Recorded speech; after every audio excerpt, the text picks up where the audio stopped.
हमारा देश पौराणिक समय से ही ऋषियों महर्षियों की तपस्थली रहा है। हिंदू धर्म ग्रंथों में कई ऐसे ऋषि महर्षियों का वर्णन मिलता है जिन्होंने अपने तपोबल से मानव जाति के कल्याण के लिए कई तरह के काम किए हैं। तो वहीं कई ऐसे भी ऋषि हुए हैं जिनकी शक्ति से देवराज इंद्र को भी डर सताने लगा था कि कहीं देवराज की पदवी उनसे कोई छीन न ले। इसी कारण उन्हें जिस किसी भी ऋषि की तपस्या से भय लगने लगता, उनकी तपस्या भंग करने के उद्देश्य से वो स्वर्गीय अप्सरा को पृथ्वी लोक पर भेज देते।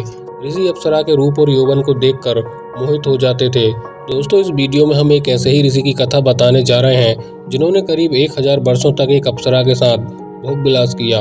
तो आइए जानते हैं ऋषि कंडू के 907 साल संभोग करने का रहस्य।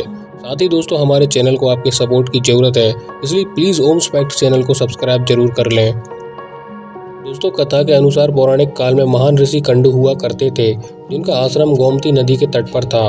एक बार की बात है, ऋषि कंडू ने घोर तपस्या करना शुरू किया। वो तपस्या में इतने लीन हो गए कि उन्हें किसी भी चीज का आभास ही नहीं होता था।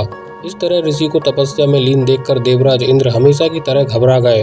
उन्हें यह डर सताने लगा कि कहीं ऋषि कंडू उनका स्वर्ग सिंहासन छीन न ले। इसी डर के परिणाम स्वरूप इंद्रदेव ने ऋषि कंडू की तपस्या भंग करने के लिए ब्रह्मलोचा नामक की अप्सरा को पृथ्वी लोक पर भेजने का निश्चय किया। एक संध्या नृत्य के बाद इंद्र ने ब्रह्मलोचा को अपने पास बुलाया, फिर उसे अपनी सारी योजना बताई।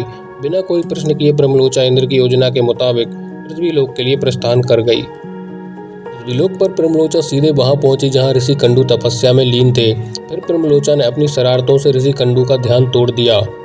उसके बाद जैसे ही ऋषि की नजर ब्रह्मलोचा पर पड़ी तो वह उसके रूप और सौंदर्य को देखकर उस पर मोहित हो गए और उसे अपने साथ लेकर मंदरांचल के पर्वत की गुफाओं में चले गए।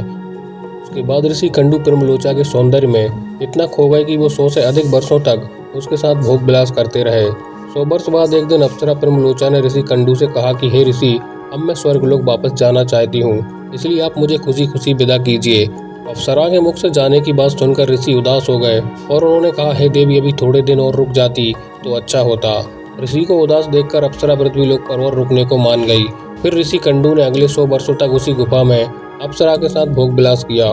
फिर 100 वर्षों बाद एक दिन ब्रह्मलोचा ने ऋषि कंडू से कहा, हे मुनि, पृथ्वी लोक पर आए हुए अब मुझे और भी ज्यादा समय हो गया है, अब तो आप मुझे स्वर्गलोक जाने की आज्ञा दें। ऋषि कंडू उसकी बात सुनकर फिर व्यथित हो गए। बोले, हे देवी, अभी कुछ समय और रुक जाओ, फिर चले जाना। इसी तरह कई 100 वर्ष बीत गए और जब भी अप्सरा ब्रह्मलोचा स्वर्गलोक जाने की बात ऋषि से कहती तो वो किसी तरह उसे मना लेते। वो अप्सरा ऋषि के श्राप से भी बहुत डरती थी, कहीं क्रोध में आकर ऋषि कंडू उसे श्राप न दे दें। उधर महर्षि के काम वासना में लिप्त होने से अप्सरा के प्रति उनका प्रेम नित्य बढ़ता ही जा रहा था। तपस्या, पूजा पाठ त्याग कर दिन रात ऋषि कंडू भोग विलास में डूबे रहते। एक दिन की बात है, ऋषि कंडू बड़ी तेजी से अपनी कुटिया से निकल रहे थे। तभी ब्रह्मलोचा उनके पास आई और पूछने लगी, हे मुनि, आप कहाँ जा रहे हैं? तब ऋषि कंडू ने कहा कि हे भद्रे, दिन अस्त हो चुका है, अतः मैं संध्योपासना करने जा रहा हूँ। अगर ऐसा नहीं किया तो मेरा धर्म नष्ट हो जाएगा। यह सुनकर ब्रह्मलोचा मुस्कुराए बिना न रह सकी और बोली, हे सब वेदों के ज्ञाता, इतने वर्षों में क्या आज पहली बार सूर्यास्त हुआ है? तो संध्या बंदन नहीं करेंगे तो आपका धर्म नष्ट हो जाएगा। मैं तो आपसे जब से मिली हूँ तब से तो आपने कभी संध्या बंदन नहीं किया है। इस प्रकार के वचन सुनकर ऋषि कंडू बोले, हे भद्रे, नदी के सुंदर तट पर आज सवेरे ही तो तुम आई हो। मुझे भली भांति स्मरण है, मैंने आज ही तुमको अपने आश्रम में प्रवेश करते देखा है।